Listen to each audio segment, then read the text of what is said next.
Ladies and gentlemen, it gives me a great pleasure to be here with you today, working together as partners to improve reproductive health all over the world. As most of developing countries, in Yemen, 7 women are dying every day from complication of pregnancy and childbirth. And why? Is it because she's poor, illiterate, can't make her own decisions, or little access to reproductive health services? Whatever the reason, women deserve more.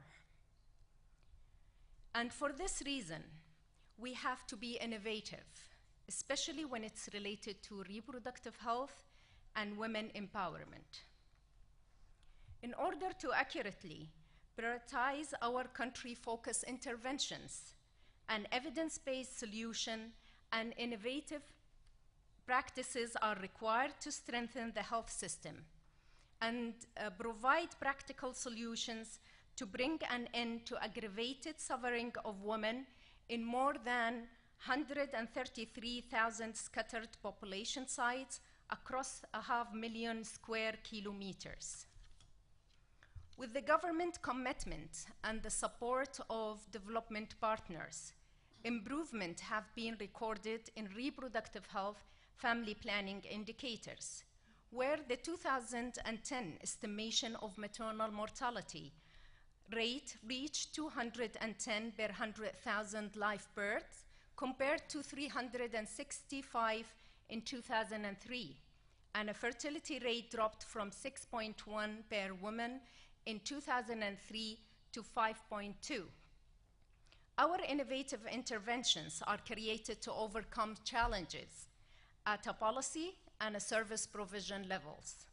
Some examples are National Reproductive and Family Health Strategy 2011-2015 only focus in 2 priorities in the face of limited financial and human resources.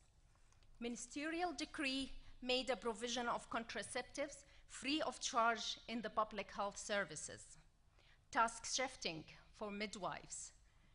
Working toward harmonization and alignment among stakeholders through reproductive health technical group monthly meetings to share experiences and to make participatory decisions. Scale up of reproductive health management information system to assure reliable data for planning.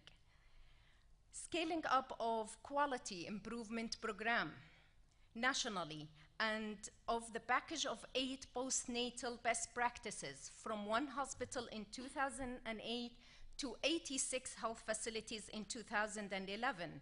And this is to build more trust between the public health, of the community and the public health services.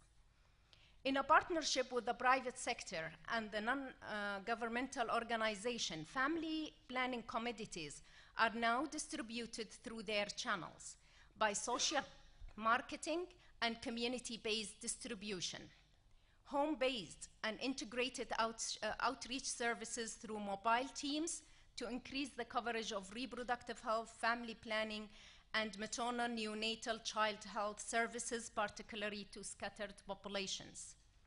Private practice and social franchising for midwives to increase coverage with health services.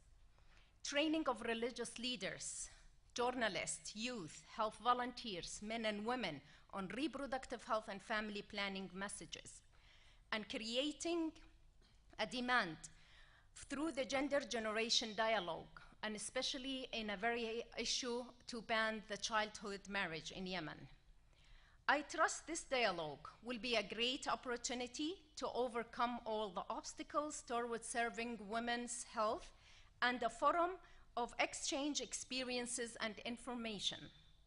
Thanks for Aspen Global Health and Development and for the World Health Organization for giving Yemen this chance to share with you the success. Last but not least, I would like to seize this opportunity to thank Dr. Ahmed Al-Ansi, Minister of Public Health and Population in Yemen, for his continuous support, and to all our developmental partners and health workers who made the dream come true. We assure that our government commitment, and with this leadership, to support reproductive health and to keep the promise for our women in providing national access of a high-quality reproductive health services, and together we can make the change. Thank you.